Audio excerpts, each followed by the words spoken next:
पावन श्री वृंदावन धाम की भूमि पर परम पूज्य सदगुरुदेव भगवान द्वाराचार्य जगत गुरु निम्बारकाचार्य श्री मुकुंद देवाचार्य पीठाधीश्वर श्री राधेश्याम शरण देवाचार्य जी महाराज के मार्गदर्शन में विश्व प्रसिद्ध भगवान श्री कृष्ण की नगरी श्री धाम वृंदावन परिक्रमा मार्ग मिथिला कुंज आश्रम में निरंतर 24 घंटे अखंड श्री युगल नाम महामंत्र संकीर्तन 30 वर्षों से चल रहा है और अखंड अहर्निश 24 घंटे सदा श्री धाम वृंदावन में मिथिला कुंज में चलता रहेगा। आज विश्व भर में अनेकों मंदिर हैं, किंतु भागवत का कोई मंदिर नहीं है। तब हमारे पूज्य गुरुदेव के भजन संकल्प से ये भाव जागा कि श्री धाम वृंदावन में एक अलौकिक भागवत मंदिर बने, जिसमें वृंदावन आने वाले सभी भक्तगण एक साथ संपूर्ण भागवत श्लोक का दर्शन कर सकें। सदगुरुदेव के इस भाव को साक्षात करने के लिए विश्व में प्रथम बार श्री धाम वृंदावन मिथिला कुंज आश्रम में श्रीमद् भागवत महापुराण के 18,000 श्लोक शिलालेख लिखित भव्य दिव्य श्रीमद् भागवत महापुराण मंदिर बनने जा रहा है। आप सब भी इस दिव्य भागवत मंदिर में अपना तन मन धन से सहयोग कर श्री धाम वृंदावन में अक्षय पुण्य प्राप्त करें। एक श्लोक शिलालेख की सेवा राशि मात्र 5100 रुपए है, जिसमें आपके नाम से एक श्लोक शिलालेख पर लिखा जाएगा। इसी प्रकार से आप 2 श्लोक की दान राशि 11,000 रुपए, 5 श्लोक की दान राशि 25,000 रुपए, 11 श्लोक की दान राशि 51,000 रुपए और 21 श्लोक की राशि है 1,01,000 रुपए देकर अनंत पुण्य के भागी बन सकते हैं। कहा गया है कलयुग केवल नाम आधारा। हम सब भी श्री धाम वृंदावन में अपने नाम से या अपने पूर्वजों के नाम से या घर में समस्त विघ्न बाधाओं को दूर करने के लिए श्री धाम वृंदावन में अखंड संकीर्तन कराने का अलौकिक पुण्य प्राप्त कर सकते हैं। साथ ही आपके द्वारा प्रदान किया गया सेवा राशि से हरि नाम संकीर्तन के साथ साथ संतों का भोजन एवं गौ माता के लिए गौग्रास समर्पित किया जाएगा। आप निम्न राशि प्रदान कर सदस्यता ग्रहण कर सकते हैं। एक दिन का संकीर्तन राशि मात्र 1500 रुपए, एक माह का संकीर्तन राशि मात्र 15,000 रुपए, 12 माह की संकीर्तन राशि मात्र 21,000 रुपए से आपके नाम से निरंतर अखंड श्री युगल नाम हरि नाम संकीर्तन के साथ साथ साल के 12 माह में 12 दिन 12 संतों का भोजन गौग्रास आदि सेवाएं आपके मरणोपरांत भी चलते रहेंगे।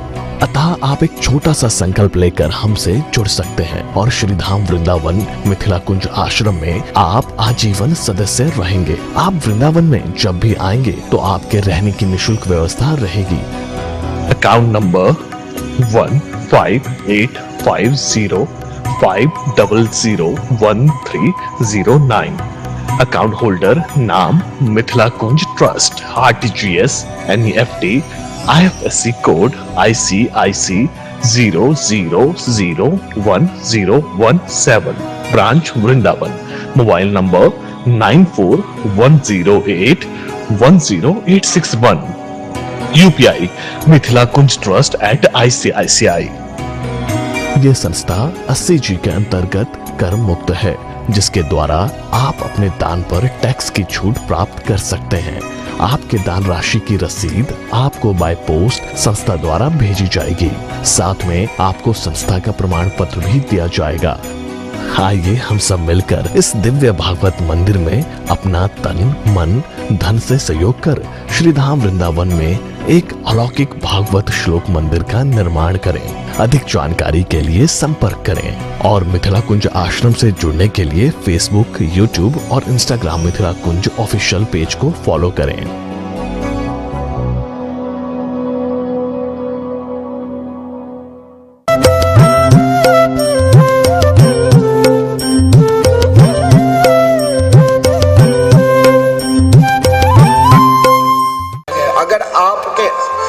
छोटे से नन्हे से शिशु को किसी भी बहुत रोते हैं, नजर लग जाते हैं, खाते नहीं, दूध नहीं पीते हैं, इस मंत्र का एक भी मंत्र आप या तो गौशाला में जाकर और नहीं तो स्वयं अपने घर में मोर पंख लेकर इस एक भी मंत्र का, जैसे पहला मंत्र है इंद्रियाणि ऋषिकेश प्राणानारायणो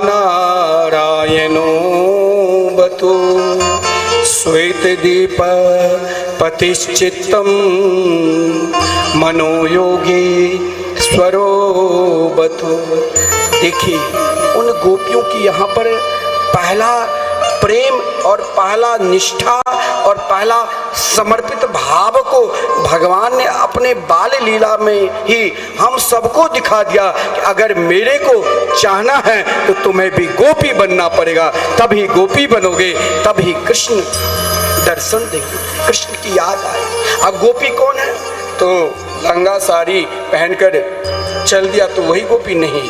गोपी शब्द का अर्थ ही है गोभी इंद्रिय कृष्ण रसम पिबती इति गोपी, जो अपने इंद्रियों के द्वारा मन वचन कर्म से श्री कृष्ण के नाम रूप लीला धाम के स्मरण करते हैं, वही गोपी है। लेकिन उनकी निष्ठा जीवन में देखिए, निष्ठा जीवन में देखिए, प्रेम और जीवन में देखिए समर्पित। हमारी समर्पित भाव, हमारी निष्ठा, हमारी प्रेम हर क्षण बदलता रहता है। आज हम आपके सामने हैं तो महाराज आप बढ़िया कथा सुना रहे हैं, हमारी इच्छा हो रही है फिर आपकी कथा करो। जब आप सामने हैं तो खूब प्रेम, बाद में चलो अरे बहुत कथावाचक घूमते, बहुत संत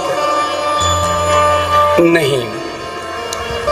आप परमात्मा से जोड़ो। आज आपने श्री राम की पूजन कर ली, श्री कृष्ण की पूजन कर ली, किसी देवी देवता की उपासना कर ली, कोई किसी भी प्रकार के कष्ट हुआ, यदि आपका काम नहीं बना तो आप उसे छोड़ देते हैं, ऐसा नहीं।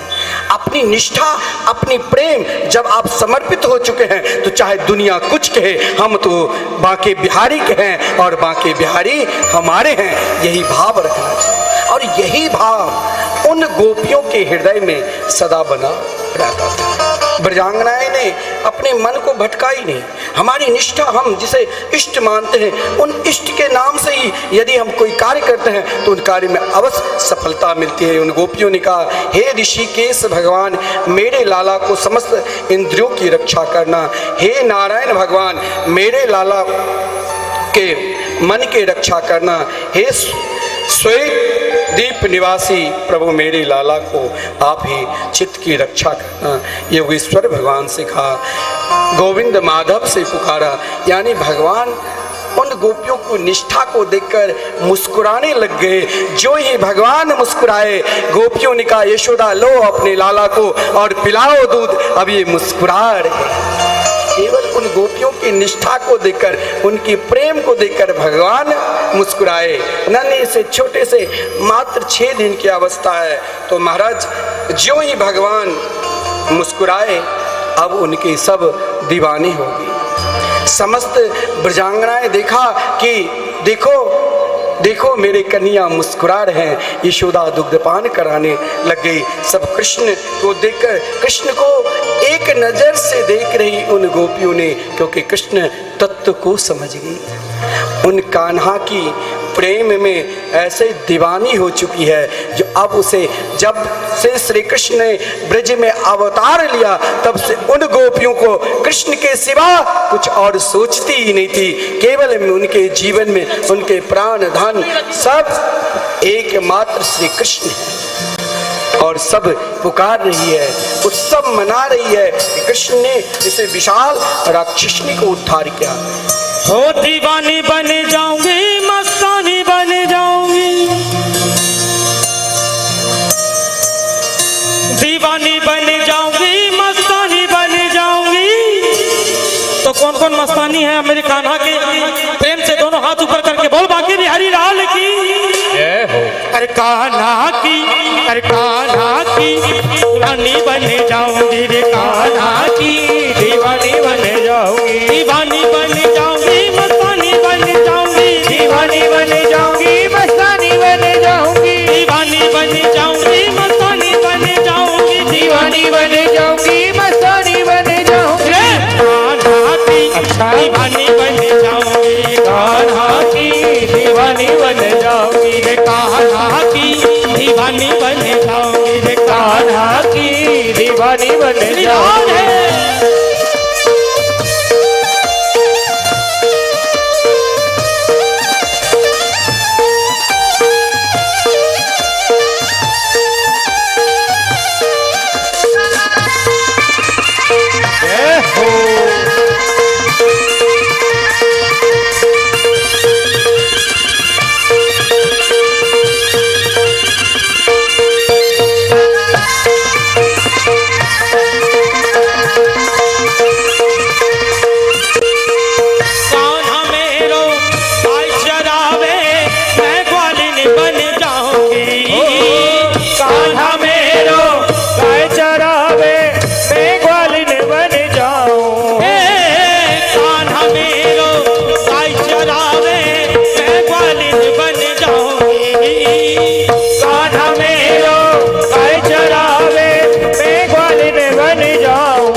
चुपके गोपियन से मिलने जाऊं, धीरे धीरे चुपके चुपके गले लगाने जाऊं, रे दीवानी बन जाऊंगी मस्तानी बन जाऊंगी, दीवानी बन जाऊंगी मस्तानी बन जाऊंगी।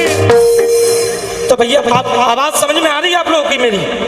तो प्रेम से दोनों हाथ खड़ी करके झूमते हुए अरे कान्हा की, अरे कान्हा की हो, कान्हा की दीवानी बन जाऊंगी, कान्हा की दीवानी बन जाऊंगी, अरे कन्हुआ की दीवानी बन जाऊंगी, कन्हुआ की दीवानी बन जाऊंगी, दीवानी बन जाऊंगी मस्तानी बन जाऊंगी, दीवानी बन जाऊंगी मस्तानी बन जाऊंगी, दीवानी बन जाऊंगी मस्तानी बन जाऊंगी, दीवानी बन जाऊंगी मस्तानी बन जाऊंगी। रे कान्हा की, रे कान्हा की, रे कान्हा की दीवानी बन जाऊंगी, रे कान्हा की दीवानी बन जाऊंगी, कान्हा की दीवानी बन जाऊंगी, रे कान्हा की दीवानी बन जाऊंगी।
कान्हा की दीवानी बन जाऊंगी, कान्हा की दीवानी बन जाऊंगी, कान्हा की दीवानी बन जाऊंगी, कान्हा की दीवानी बन जाऊंगी।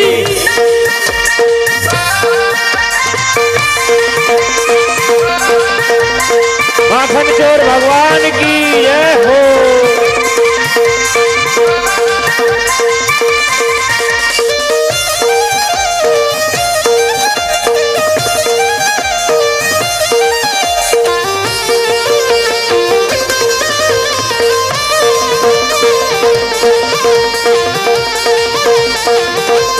नंद के लाला की जय हो।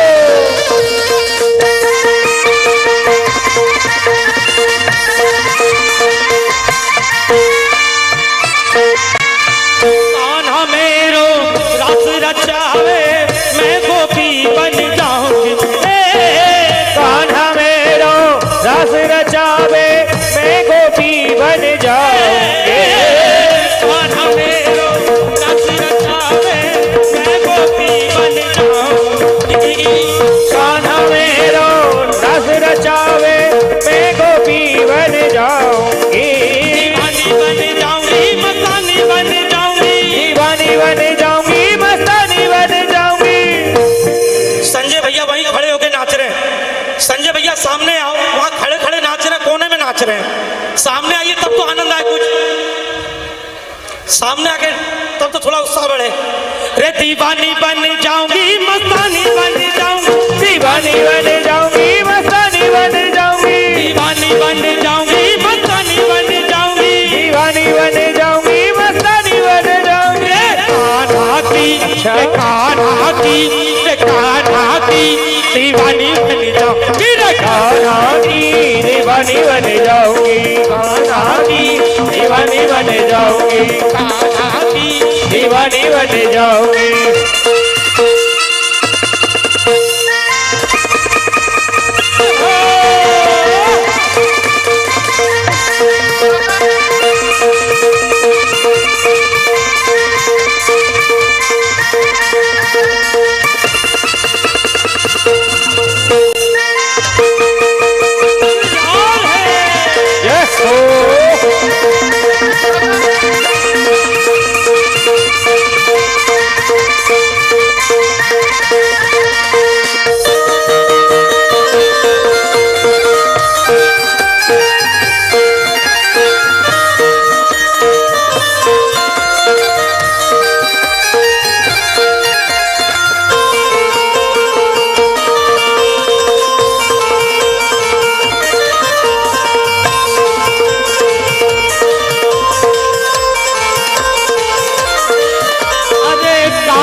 कान्हा की दीवानी बन जाऊंगी, कान्हा की दीवानी बन जाऊंगी, कान्हा की दीवानी बन जाऊंगी, कान्हा की दीवानी बन जाऊंगी, दीवानी बन जाऊंगी, कान्हा की दीवानी बन जाऊंगी, कान्हा की दीवानी बन जाऊंगी, कान्हा की दीवानी बन जाऊंगी, कान्हा की दीवानी बन जाऊंगी, कान्हा की दीवानी बन जाऊंगी, कान्हा की दीवानी बन जाऊंगी, कन्हुआ की दीवानी बन जाऊंगी, कन्हुआ की दीवानी बन जाऊंगी, कान्हा की दीवानी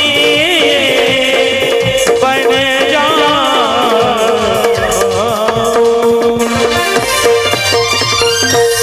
बोले बाल कृष्ण लाल की जय, जय जय श्री राम। केवल उनके होना पड़ेगा, बनकर तो देखिए।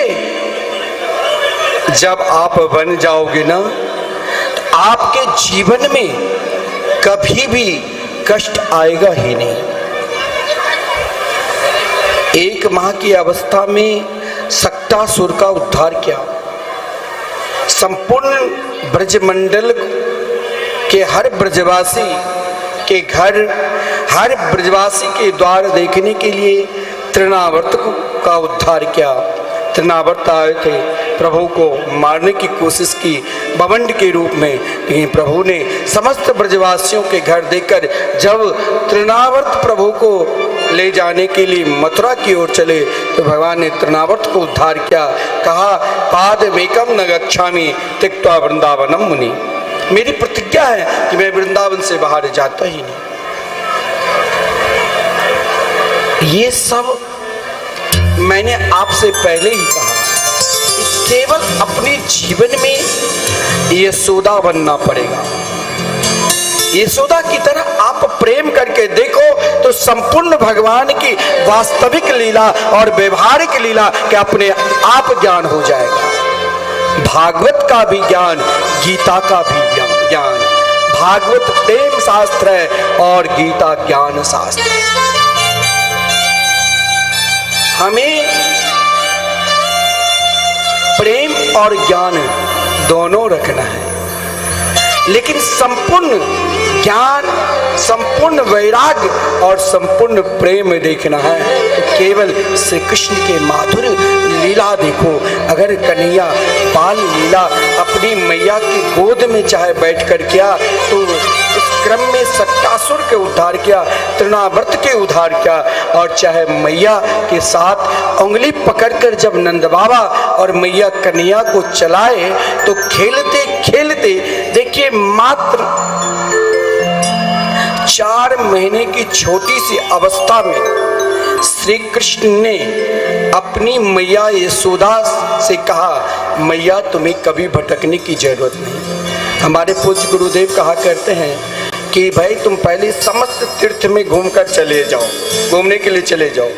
जिस तीर्थ की इच्छा है, जिस तीर्थ की कामना है, जब सबसे थक जाओ तब वृंदावन आओ। और एक बार यदि तुम वृंदावन आओगे तो फिर कहीं आपको जाने में मन ही नहीं लगेगा, क्योंकि वृंदावन में ही सब कुछ है। जिससे आप उपासना करोगे वो भी वृंदावन में ही कहीं ना कहीं वास करते हुए मिलेंगे। क्योंकि भगवान ने जिस समय बाल लीला की, तो महाराज लिखा है श्रीमद् भागवत महापुराण में, श्रृंगग्नि दृष्टि असि जल दुज कंटकेभ्य। श्रृंगी यानी कन्हैया मैया की उंगली झटक कर सामने बड़े बड़े सिंग वाले बैल आ रहे थे और बैल को पकड़कर खेलने लग गया। मैया ने कहा, रे लाला तू क्या कर रहे हो? बैल कहीं तुम्हें मार न दे।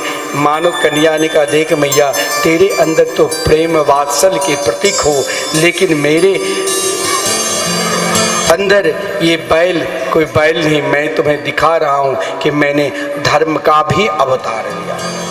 जीवन में आप जितने भी धर्म करते हो, जितने भी पुण्य करते हो, उन पुण्य का ही प्रताप है जो आप श्री कृष्ण के चरणार बिंद में समर्पित होते हो, उनकी मंगलमयी कथा श्रवण करते हो। अग्नि, कन्हैया ने नन्हे से छोटे से 4-5 वर्ष की अवस्था में अग्नि के साथ खेलने लगे। मैया तो मैया होती है, मैया घबरा गई, अरे तू ये क्या कर रहे हो? बोले तू मत घबरा, मैंने तो, मेरे मुख में ही अग्नि का वास है। जल बड़े बड़े पात्र में मैया यमुना की पानी भरकर रखती थी। कन्हैया, कृष्ण और बलराम दोनों उसमें कूद जाते थे और खेलने लग जाते। मैया घबरा जाती कहीं सर्दी जुकाम ना हो जाए। सर्दी जुकाम कभी कभी, जैसे कोरोना काल हुआ तो लोग सर्दी जुकाम से बहुत डरता था, सब गर्म पानी पीकर कि सर्दी ना हो। लेकिन कन्हैया ने कहा, मैया तू क्यों घबराती हो? मैंने तो कच्छप अवतार भी धारण किया, मैंने मत्स्य अवतार भी धारण किया। यानी कन्हैया अपनी मैया को संपूर्ण 24 अवतारों को दर्शन मात्र नन्हे से छोटे से 5 वर्ष की अवस्था में करा। ये होता है प्रेम, ये होता है निष्ठा, ये होता है समर्पण। लेकिन अभी तक मैया ने कन्हैया को नाम से पुकारा ही नहीं। मैया तो कन्हैया को प्यार से एक नाम रख दिया था, बलदेव भैया को बलवा और कन्हैया के नाम कनुआ। ब्रज में ब्रजवासी आपको कोई गाली दे दे तो वहाँ हम लोग बुरा नहीं मानते। क्यों? क्योंकि वहाँ तो महाराज श्री कृष्ण की सखा है, श्री कृष्ण के सखा ने तो श्री कृष्ण के भी गाली दिया करते थे। ब्रजवासी महाराज तो ब्रजवासी है। मैया यशोदा ने कन्हैया को कभी कृष्ण नहीं कहा, कनुआ, और बलदेव भैया को बलवा, क्योंकि 1 साल निकल चुके थे श्री कृष्ण। मैया प्रेम में ऐसे डूब चुकी थी।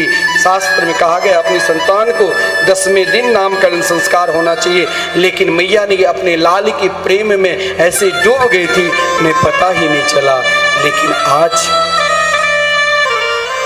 महाराज नंद बाबा गौशाला में प्रातः काल की समय गौ की सेवा कर रहे थे। उसी समय मथुरा की ओर से, देखिए शास्त्र में कहा गया है कि आप जिसे नहीं जानते हो, जिससे नहीं पहचानते हो, उससे कभी भी अपना हस्त रेखा नहीं दिखाना चाहिए, अपना हाथ उसे कभी नहीं पकड़वाना चाहिए। क्योंकि हम तो हाथ एक का ही पकड़ेंगे, कौन? उन बनवारी, उन गिरधारी, उन गोवर्धन नाथ की जिसने हम सबको उतारते हैं। हम क्यों दूसरे के आगे हाथ फैलाते हैं? लेकिन सही में जो त्रिकालदर्शी है, आजकल भाई टीवी चैनल के माध्यम से ऐसे ऐसे तांत्रिक आ गए हैं, वो कुछ तांत्र विद्या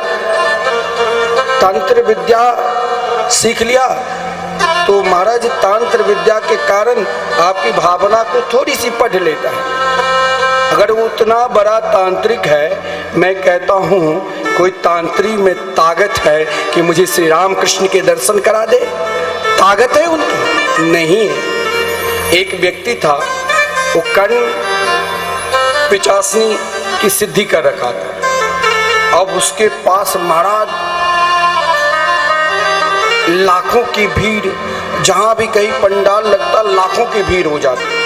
तो सामने वाले के भविष्य की पढ़ने की ताकत किसी की माय की लाल की ताकत नहीं है जो आपके भविष्य को सही में पढ़ ले। सही में तो वही पढ़ सकता है जो श्री कृष्ण भक्ति करे और जो वाकई में ज्योतिष विद्या के पूर्ण रूप से ज्ञाता है। ज्योतिष शास्त्र जो है, जो सही में ज्ञाता है, जिनके अंदर ज्ञान है, वही जान सकते हैं आपके भूत, भविष्य और वर्तमान। और सब तो महाराज कोई कर्ण पिचासनी की सिद्धि कर रखा है तो ऐसे कान पे हाथ रखकर आपको पता भी नहीं चलेगा कि कान पे ऐसे क्यों किया। उसने संपूर्ण बात बता देंगे, लेकिन उसकी मुक्ति नहीं होगी। आप उनके निकट जा रहे हो मुक्ति करने के लिए, एक व्यक्ति कर्ण पिचासनी की सिद्धि कर रखा था और रहता था नर्मदा नदी के तट पे।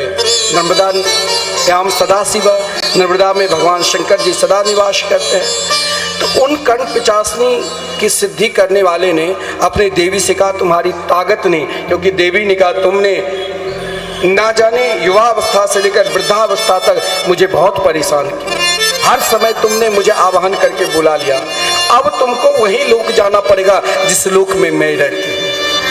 आप भूत की उपासना करो तो भूत लोक जाओगे, प्रेत की उपासना करोगे तो प्रेत के लोक जाओगे, तांत्रिक की बात मानकर तांत्र विद्या की उपासना करोगे तो वही लोक जाएगा। अब उसने कहा नहीं, मैं तो नर्मदा के तट पर रहता हूँ। बोले तेरा मृत्यु, तुम दूसरे को भविष्य बता रहे हो, लेकिन तेरा भविष्य केवल मैं ही जानता हूँ। कहा ऐसा हो ही नहीं सकता। बोले कल तेरी मृत्यु है। उसने कहा अच्छा मेरे मृत्यु है तो मैं नर्मदा के अंदर प्रवेश कर भगवान शिव का आराधना करूंगा, ताकत नहीं है जो तुम अपनी लोक मुझे ले जा सकते। कहा अच्छा ठीक है। अब एक दिन पूर्व ही उनके मन में इच्छा हुई, चलो कुछ देर के बाद नर्मदा जी में स्नान करने के लिए जाएंगे। अब उनकी मृत्यु के समय हो चुका था। उसी समय वही कर्ण पिचासनी विशाल भेड़िया के रूप धारण कर उन व्यक्ति को तांत्रिक के पेट को चीर कर समाप्त कर दिया। काल मृत्यु हो गई। बोले तेरे को मेरे लोक आना पड़ेगा, लेकिन एक बात ध्यान देना, जो कृष्ण की उपासना करेंगे वो एकमात्र कन्हैया की प्रेम प्राप्त करेंगे, कृष्ण लोक जाएंगे, वृंदावन धाम जाएंगे। और बड़े बड़े ज्योतिष विद्या के ज्ञाता उस समय महाराज सही में जो ज्योतिष विद्या की जानकारी है वो कभी आपकी प्रशंसा नहीं करेंगे। जो वास्तविकता जिसमें आपका कल्याण है वो आपके अनुसार नहीं बताएंगे, वो अपने अनुसार, वो भी अपने अनुसार नहीं, जो शास्त्र और पुराण में लिखा हुआ है और वो बाकी में अध्ययन के हैं वही वो आपको बताएंगे। लेकिन ऐसा ज्योतिष विद्या की ज्ञाता उस समय भारतवर्ष में एक ही थे, गर्गाचार्य जी महाराज। गर्गाचार्य जी महाराज ब्रज में इसीलिए निवास किए ताकि श्री कृष्ण की उपासना करूं, श्री कृष्ण की आराधना करूं।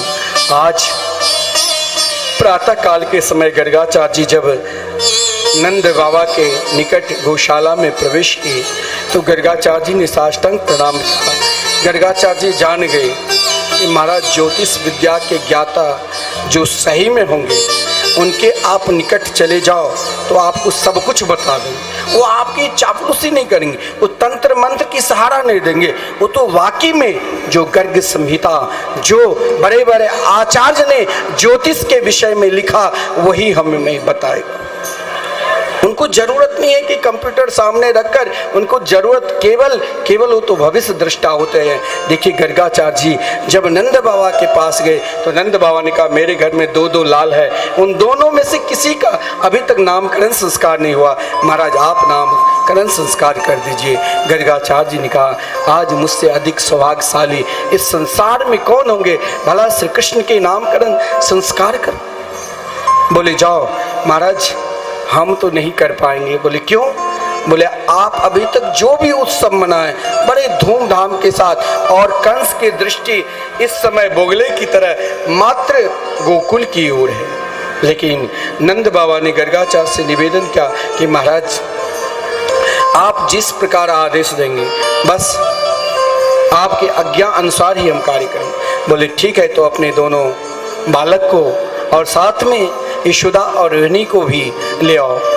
लेकिन रोहिणी जी ने सोचा सही में भविष्य दृष्टा है कि नहीं, तो यशोदा के लाल को रोहिणी अपने गोद में ले लिया और रोहिणी के लाल को यशोदा जी अपने गोद में ले लिया। कृष्ण है माता रोहिणी के गोद में और बलदेव भैया है माता यशोदा की गोद में। जब दोनों माताएं गई गर्गाचार्य जी के चरणों में प्रणाम किया, गर्गाचार्य जी ने दोनों को रूप माधुरी का रसास्वादन किया।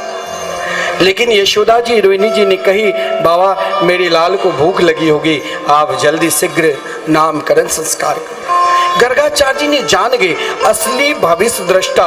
देखिए, ज्योतिष विद्या ही दुनिया की एक ऐसी विद्या है जो सही में ज्योतिष विद्या के ज्ञाता है, वो आपके मन की बात वही बता सकता है, क्योंकि वाकई में ज्योतिष शास्त्र के ज्ञाता है।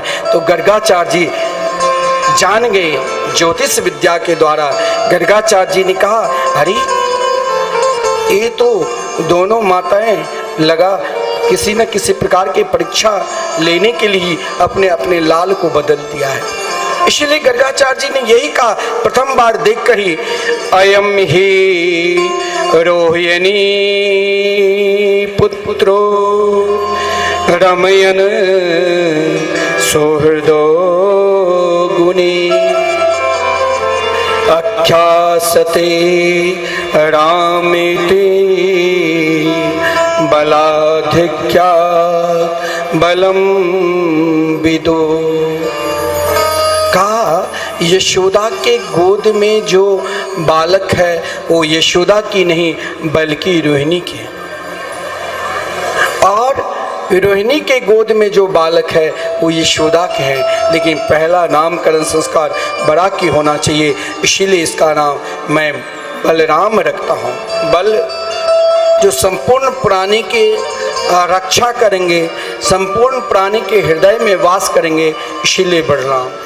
शंकरसन भी, दाऊ जी भी। लेकिन जब यशोदा के लाडले लाल का नामकरण संस्कार करने के लिए तैयार हुए, उस समय गर्गाचार्य जी स्वयं को भूल गए। देखिए, ये होता है प्रेम। आप जब भगवान के निकट जाओगे और सही मन से उनकी पूजा करने लग जाओगे, तो फिर आपका भाव, फिर आप थकोगे ही नहीं। थकता कौन? जिसके अंदर मन नहीं लगता। आप थक गए हो ना बैठे बैठे, कि नहीं थके हो? नहीं थके हो तो हाथ उठाओ। यहाँ की श्रोता थकने वाले नहीं है। यहाँ की श्रोता के हृदय में तो बांके बिहारी बैठे हैं। आज आप माखन चोरी लीला के भी दर्शन करोगे और बाल लीला को भी दर्शन करोगे और गिरिराज पूजन के भी दर्शन करोगे, केवल क्योंकि आपके हृदय में कृष्ण कथा की ओर प्रेम है। आपके हृदय में भागवत भगवान के प्रति निष्ठा है। तो अब प्रेम क्या होता है? आपको सही में पूजा करने में जब मन लगेगा ना, तो फिर देखिए, आप वैसे तो आप 1 घंटा भी नहीं बैठ सकते हो, लेकिन यहाँ 3.5-4 घंटे भी निकल जाते हैं। आप आसानी से बैठे हो, गर्मी भी नहीं लग रही। क्यों? क्योंकि आपका प्रेम कृष्ण के चरणारविंद में लगा हुआ है। अभी आप नहीं बैठे हो, अभी आपके साथ राधा कृष्ण बैठे हैं, आपके गोद में राधा कृष्ण बैठे हैं, इसीलिए आप इस प्रकार बैठे हो। यही तो प्रेम है। गर्गाचार्य जी ने जब कृष्ण के रूप माधुरी को देखा तो धैर्यम धुनोति कंपते शरीरम, शरीर में धैर्यता नहीं रहा, रोमांच आने लग गया। कृष्ण नाम का जाप करने लग गए, नेत्र बंद हो गया, कृष्ण कृष्ण पुकारने लगे। हे प्रभु, आपने कृपा की जो आज मैंने आपकी श्री विग्रह का मैंने दर्शन किया। प्रभु, मैंने अनेक जन्मांतर तक जो पुण्य किया उसका फल आज मिला, जिस कारण महाराज कृष्ण चिंतन करते करते गर्गाचार्य जी इस प्रकार बह गए जो नामकरण संस्कार अब क्या करे, अपना नाम ही भूल गए। ये होता है प्रेम, ये होता है निष्ठा।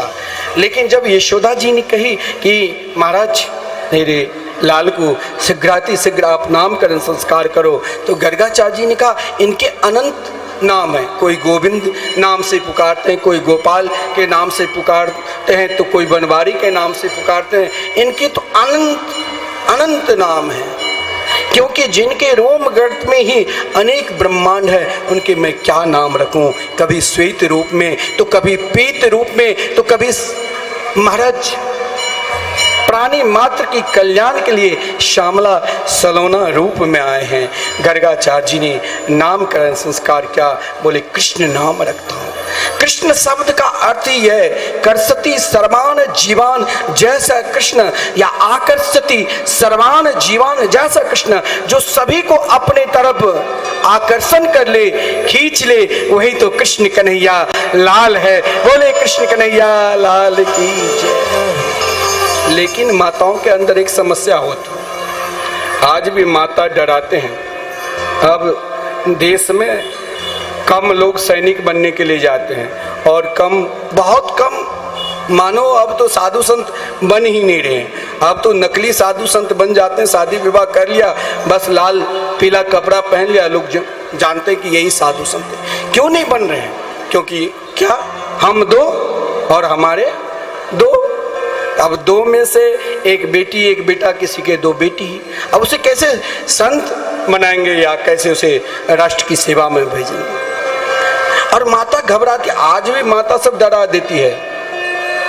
बच्चे जब रोता है ना तो गांव सब में ज्यादा, कहीं भी, अरे तुम रोना बंद कर दो, देखो देखो बाबा जी आकर पकड़ लेगा, बाबा जी आ रहा है, पकड़ लेगा पकड़ लेगा, चुप हो जा चुप हो जा।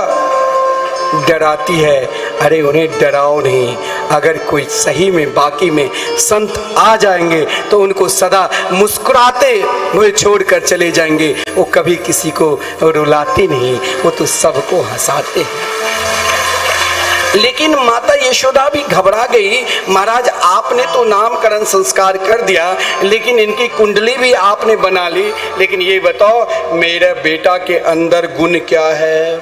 माताओं की अधिकतर यही होता है कि पढ़ने लिखने में कम मन लगता है, स्मरण शक्ति कम है, मेरी बात नहीं मानते हैं, आप ये सब बता दो। अब गर्गाचार्य जी ने सोचा कि बताऊं क्या, ये तो साक्षात नारायण से भी श्रेष्ठ है, नारायण है।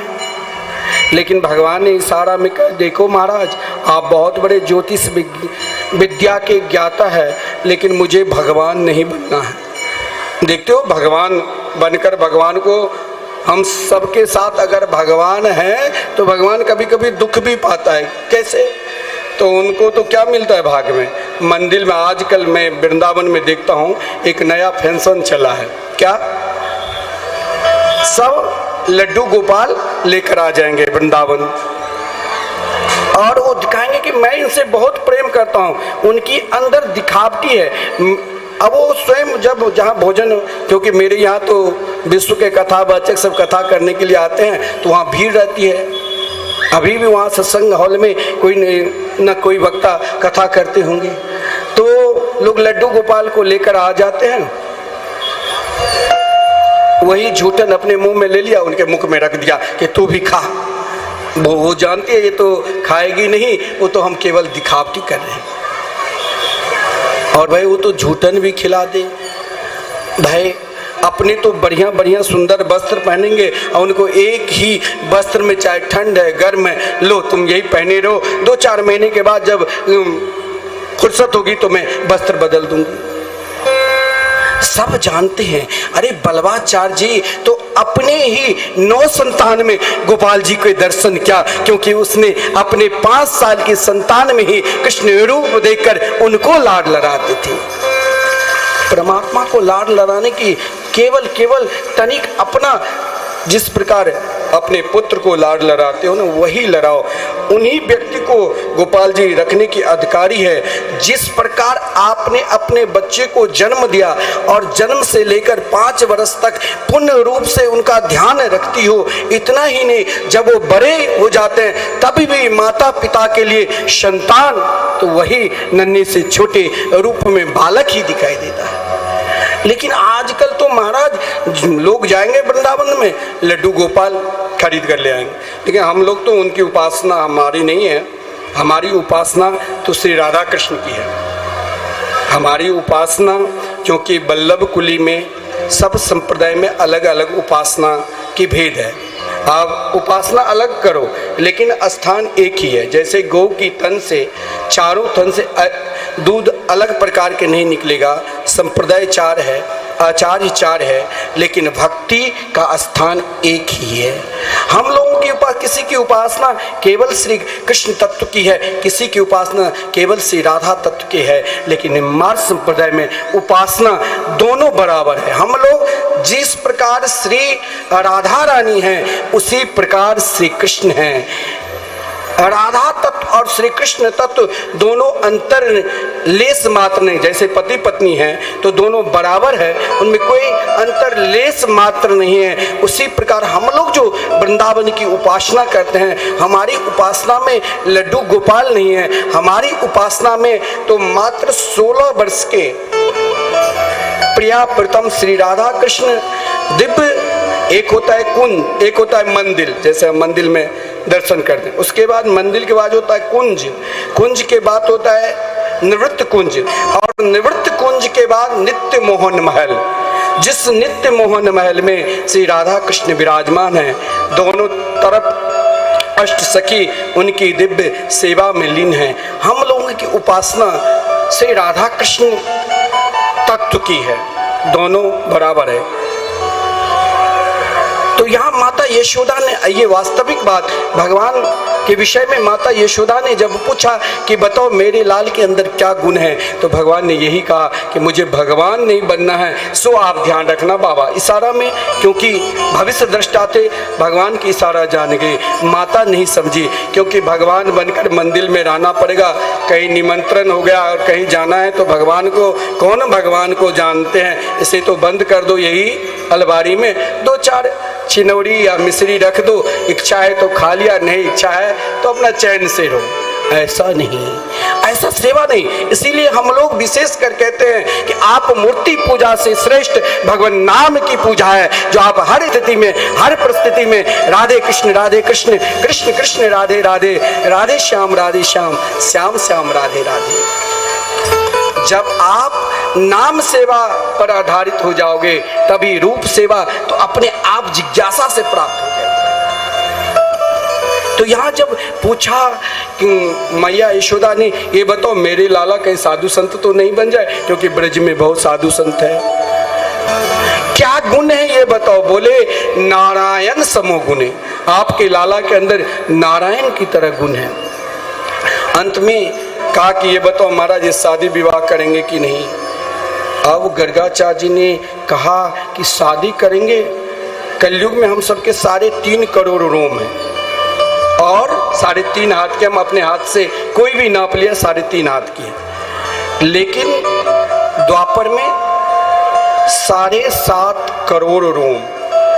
गर्गाचार्य जी ने कहा यशोदा आपके लाला 7.5 करोड़ विवाह करेंगे। अरे बाप रे, रोने लग गए दोनों, माथे पर हाथ लेकर नंद बाबा यशोदा जी महाराज कोई उपाय करो, आजकल तो 1-2 बहू को संभाल नहीं पाती हूँ, इतनी बहू को कहाँ से हम संभाल पावे, कोई उपाय करो, कोई उपाय करो। अब गर्गाचार्य जी ने ध्यान किया, अरे मैंने तो रासलीला की वर्णन कर, अंत में कहा देखो चाहे कुछ, मैंने सारी लगन गुण को घटाकर देख लिया, 16,108 विवाह तो जरूर करेंगे।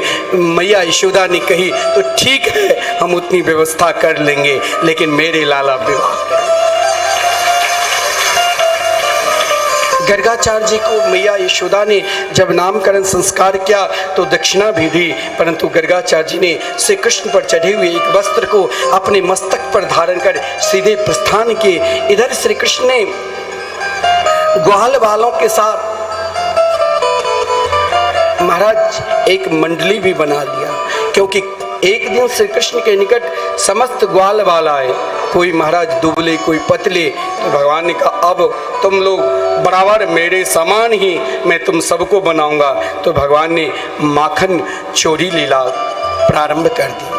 कभी स्वयं को अगर श्रेष्ठ बनना है तो घर से बनो, स्वयं पहले अपने घर में माखन चोरी की, फिर गोपियों के यहाँ जाकर उन जिन गोपियों के जिस प्रकार भाव था, अगर आपका भी भाव, जब भगवान गज की द्रौपदी की आवाज सुन सकते हैं, अगर आप भी वृंदावन से दूर है, अगर बलिया से भी आप भी पुकारेंगे कि हे मेरे गोविंद, हे मेरे गोपाल, आप मेरे घर में आकर भी माखन चोरी करो तो आ जाएंगे। लेकिन ध्यान देना, माखन क्या है? माखन आपका चित्त, क्योंकि वो चित्त चोर है। और वो चित्त चोर जब गोपियों के घर में माखन चोरी करने के लिए जाते तो साथ में कन्हैया है, ग्वाल बाल है। आज किस घर में कहाँ पर चाहे कोई भक्त पुकारे, आपका पुकार सही होना चाहिए। अगर आपके चित्त माखन की तरह निर्मल है तो मेरे प्रभु चाहे गोलोक धाम में रहे, चाहे वृंदावन में रहे, आपके निकट आकर आपकी चित्त चोरी करे। वो चित्त चोर है, वो कृष्ण है। जब कन्हैया माखन चोरी के आप सुंदर दिव्य झांकी का भी दर्शन करोगे, जब उन गोपियों की दशा, उन गोपियों की कामना केवल कृष्ण दर्शन की रहती थी। कभी कभी तो कन्हैया जब उनके द्वार पर नहीं आते तो स्वयं मटकी को तोड़कर और उल्हाना देने के लिए चली जाती। कभी कभी आदरणीय श्रीमान सुखदेव जी बोलते उन गोपियों के झुंड जब मैया यशोदा के निकट पहुंचते तो कृष्ण मैया यशोदा के महाराज आंचल में छुप जाते, कहीं मेरी उल्हाना न दे।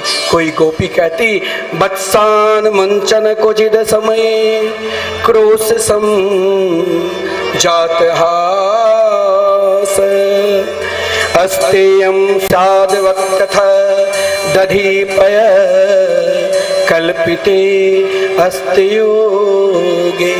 कोई गोपी कहती मेरे घर में जाकर और समय में ही, अगर गो दूने के समय 5 बजे है तो 4 बजे ही बछड़ा खोलकर चले आते। बत्सान मुंचन कुचिदा समय, हम सब एक बछड़े हैं। अगर हम कृष्ण कन्हैया के हो गए तो मेरा कल्याण चाहे 10 जन्म की बात हो, लेकिन कन्हैया हमारा कल्याण तुरंत कर देगा और वो प्रेम का दान कर देंगे। श्री कृष्ण ने जिन जिन गोपियों को प्रेम का दान किया, उन माखन चोरी तो एकमात्र बहाना है।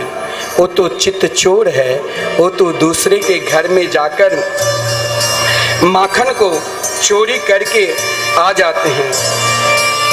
किसी के घर में कोई डांटती तो हंस देते, तो कहीं महाराज किसी के घर में जाकर स्वयं अगर माखन नहीं मिलते तो कन्हैया क्या करते कि माखन चोरी करते करते महाराज उन गोपियों की चित्त चुरा लेते। बोल माखन चोर भगवान की। कन्हैया कृष्ण से कह रहे हैं आज चलो अमुक गोपी के द्वार पर माखन चोरी करने के लिए।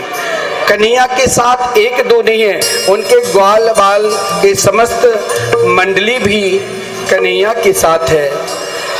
समस्त ग्वाल बाल की मंडली, ओ भैया मन सुखा चलो यो रे,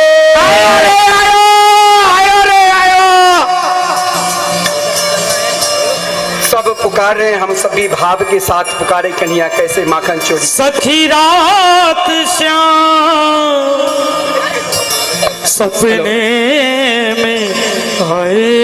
इधर ग्वाल बाल जितने भी उनकी सखा है, मित्र है, सभी को महाराज कन्हैया ने इशारा में की कि आओ मेरे साथ चलो अमुक गोपियों के घर में माखन चोरी करने के लिए। चलो यो रे। आज श्री कृष्ण के समस्त मधुमंगल साथ में है, जो कन्हैया माखन चोरी करते और मधुमंगल भरपेट माखन खाता। पहले अपने स्वयं को भरपेट माखन खा लेता, फिर अन्य ग्वाल बालों को खिलाता, और कन्हैया नहीं खाते तो कन्हैया के संपूर्ण मुख में लगाकर अपने तो स्वयं माखन मिश्री में कभी कभी माखन में नहा लेते, और कभी कभी गोपियों को चिढ़ाने के लिए मटकी को तोड़कर उन गोपियों को उन मटकी से देखने लग जाते और पुकारते कि अरे भैया सब चलो माखन चोरी करें। चलो यो रे। ओ कारे गो दादा कन्हैया राम राम।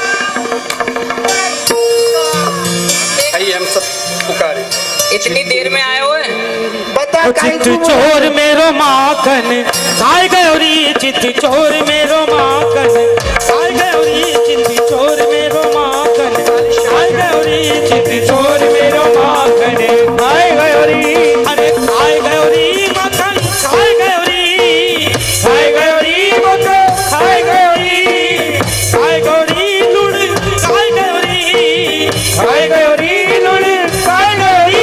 चित चोर मेरो माखन खाए गौरी, चित चोर मेरो माखन खाए गौरी, चोर मेरो माखन खाए गौरी, चित चोर मेरो माखन खाए गौरी। माखन चोर भगवान की जय हो।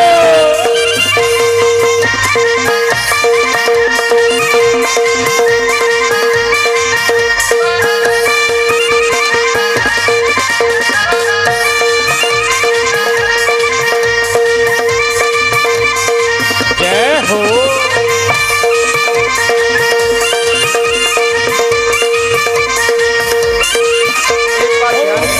आप ही खायो ग्वालन को खवायो, आप ही खायो ग्वालन को खवायो, आप ही खायो ग्वालन को खवायो, आपने खायो ग्वालन को खवायो।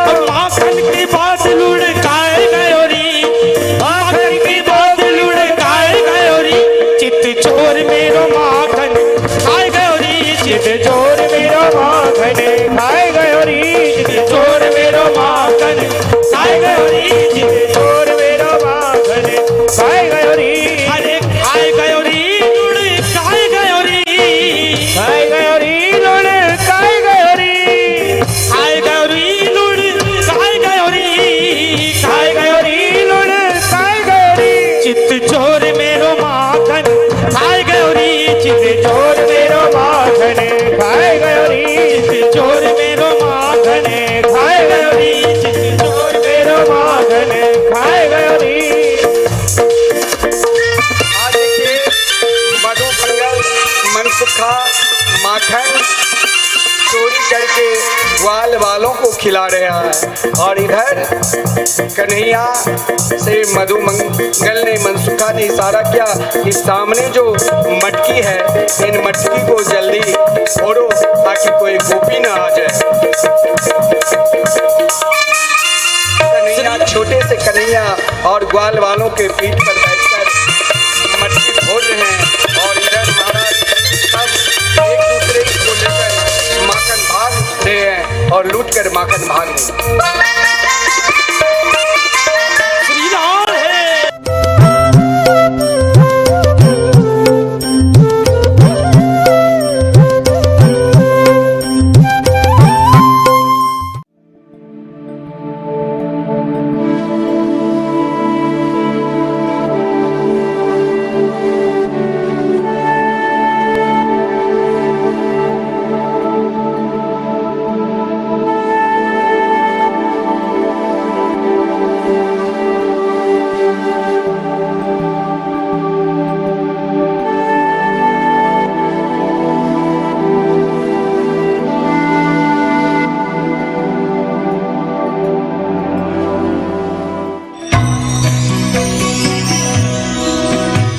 परम पावन श्री वृंदावन धाम की भूमि पर परम पूज्य सदगुरुदेव भगवान द्वाराचार्य जगत गुरु निम्बारकाचार्य श्री मुकुंद देवाचार्य पीठाधीश्वर श्री राधेश्याम शरण देवाचार्य जी महाराज के मार्गदर्शन में विश्व प्रसिद्ध भगवान श्री कृष्ण की नगरी श्री धाम वृंदावन परिक्रमा मार्ग मिथिला कुंज आश्रम में निरंतर 24 घंटे अखंड श्री युगल नाम महामंत्र संकीर्तन 30 वर्षों से चल रहा है और अखंड अहर्निश 24 घंटे सदा श्री धाम वृंदावन में मिथिला कुंज में चलता रहेगा। आज विश्व भर में अनेकों मंदिर हैं, किंतु भागवत का कोई मंदिर नहीं है।